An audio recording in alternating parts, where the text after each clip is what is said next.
Bismillahirrahmanirrahim. Assalamualaikum warahmatullahi wabarakatuh. Perkenalkan, saya Desti Deswita dengan NIM F02712310007. Pada kesempatan kali ini saya akan menjelaskan materi tentang teori-teori pembelajaran pada layanan perpustakaan dengan mata kuliah Psikologi Perpustakaan dan dosen pengampu Bapak Sahidi MIP. Sebelum kita masuk lebih dalam ke dalam teori pembelajaran pada layanan perpustakaan, saya akan menjelaskan apa sih itu teori belajar. Nah, jadi teori belajar adalah seperangkat ide dan prinsip yang menjelaskan bagaimana manusia memperoleh pengetahuan dan keterampilan. Nah, dalam konteks perpustakaan, pemahaman terhadap teori belajar sangat penting karena perpustakaan tidak hanya sekedar tempat penyimpanan buku, tetapi juga menjadi pusat pembelajaran seumur hidup. Nah, sebenarnya konsep dasar teori pembelajaran dalam perpustakaan itu yang pertama ada perpustakaan sebagai lingkungan pembelajaran. Nah, kenapa perpustakaan itu dikatakan sebagai lingkungan pembelajaran? Karena perpustakaan itu tempat untuk belajar dan baik secara fisik maupun psikologis. Nah, ini bisa berupa penataan ruang yang nyaman, pencahayaan yang baik, hingga koleksi buku yang beragam. Selanjutnya ada aksesibilitas informasi. Perpustakaan harus memudahkan akses pengguna terhadap informasi yang mereka butuhkan, baik melalui katalog online, basis data maupun layanan bantuan pustakawan. Selanjutnya, pustakawan sebagai fasilitator pembelajaran. Nah, kenapa pustakawan disebut sebagai fasilitator pembelajaran? Karena pustakawan itu sebagai pemandu untuk seorang pemustaka. Contohnya, pustakawan itu berperan sebagai pemandu bagi pengguna dalam mencari informasi yang relevan. Nah, selanjutnya sebagai pustakawan juga bisa sebagai motivator. Nah, pustakawan itu perlu memotivasi pengguna untuk terus belajar dan mengembangkan diri. Nah, misalnya di sudut-sudut perpustakaan itu bisa ditempel kata-kata motivasi untuk para pemustaka yang datang di perpustakaan. Selanjutnya, pembelajaran.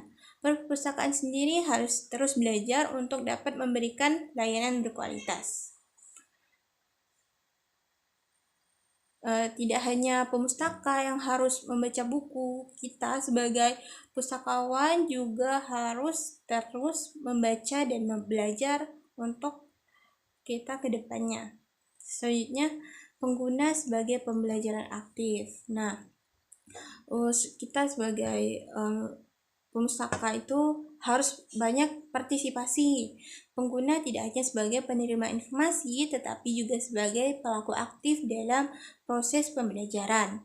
Nah, selanjutnya, kolaborasi. Perpustakaan dapat memfasilitasi pembelajaran kolaboratif melalui program-program seperti kelompok diskusi atau lokakarya.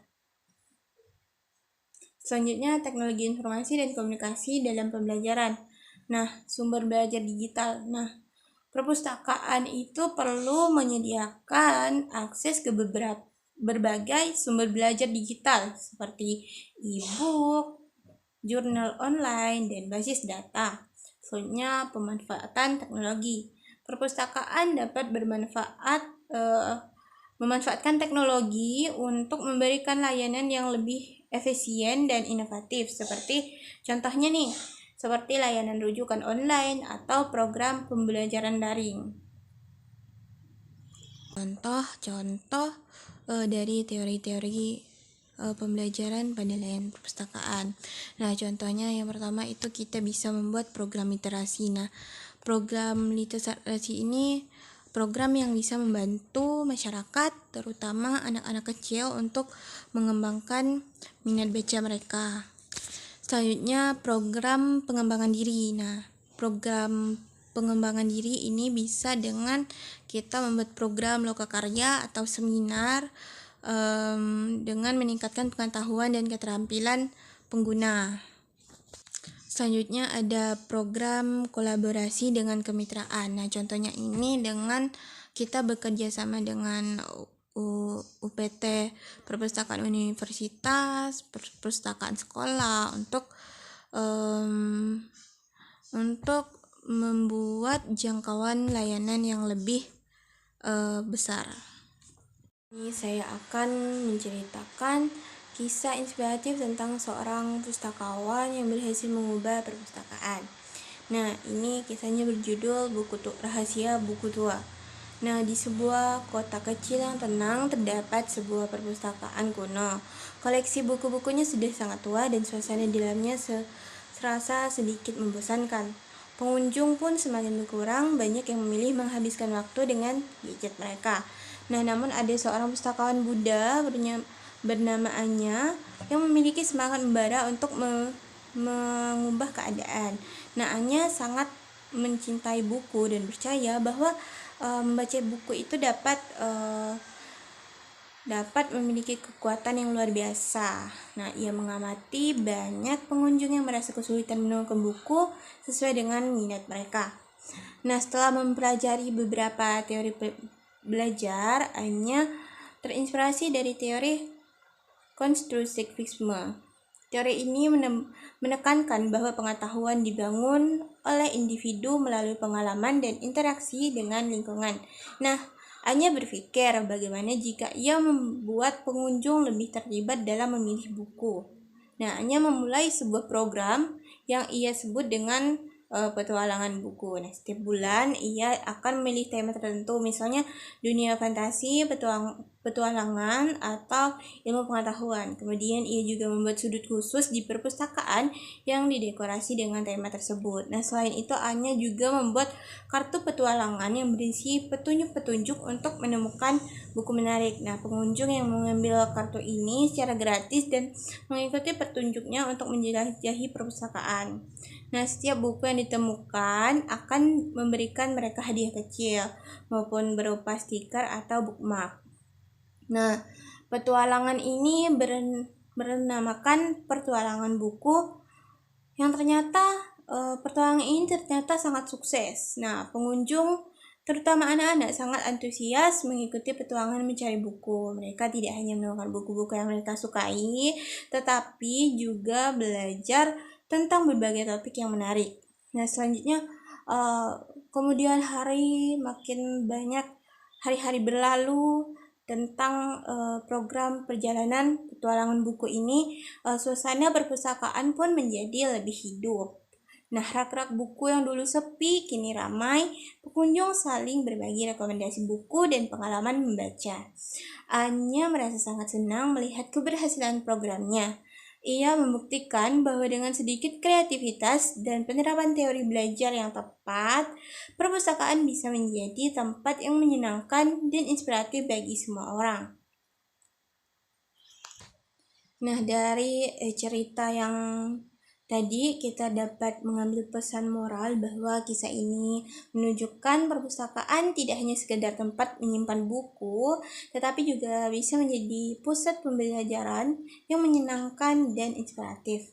Dengan menerapkan teori belajar yang tepat, pustakawan dapat mengubah perpustakaan menjadi tempat yang lebih hidup dan tempat yang relevan bagi masyarakat.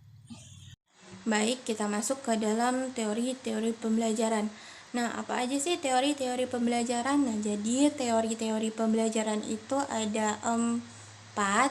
Yang pertama ada teori behaviorisme, yang kedua ada teori kognitivisme, yang ketiga ada teori konstruktivisme, dan keempat teori humanistik. Nah, teori behaviorisme adalah teori yang memfokuskan pada perubahan perilaku melalui penguatan. Dalam konteks perpustakaan, teori ini bisa diterapkan dengan memberikan hadiah kecil atau pujian kepada pengunjung yang sering meminjam buku. Nah, seperti kisah pustakawan di kota kecil tadi, dia membuat suatu program kerja yang berjudul yang bertemakan petualangan buku. Nah, dimana jika ada pengunjung dan dia membuat alur-alur untuk mencari buku. Nah, ketika pemustaka itu selesai membaca buku, dia pun memberikan hadiah-hadiah. Itu tadi seorang perpustakaan itu memberi hadiah berupa bookmark dan kartu-kartu kecil. Selanjutnya, teori kognitivisme. Nah, teori kognitivisme ini menekankan pada proses mental seperti persepsi, ingatan, dan pemecahan masalah. Nah, di perpustakaan ini bisa diterapkan dengan menyediakan berbagai sumber belajar yang menarik dan interaktif. Selanjutnya, teori konstruktivisme. Nah, teori konstruktivisme ini adalah teori yang menekankan pada proses mental seperti persepsi, ingatan, dan pemecahan masalah. Nah, di perpustakaan ini bisa diterapkan dengan menyediakan berbagai macam sumber yang menarik dan interaktif.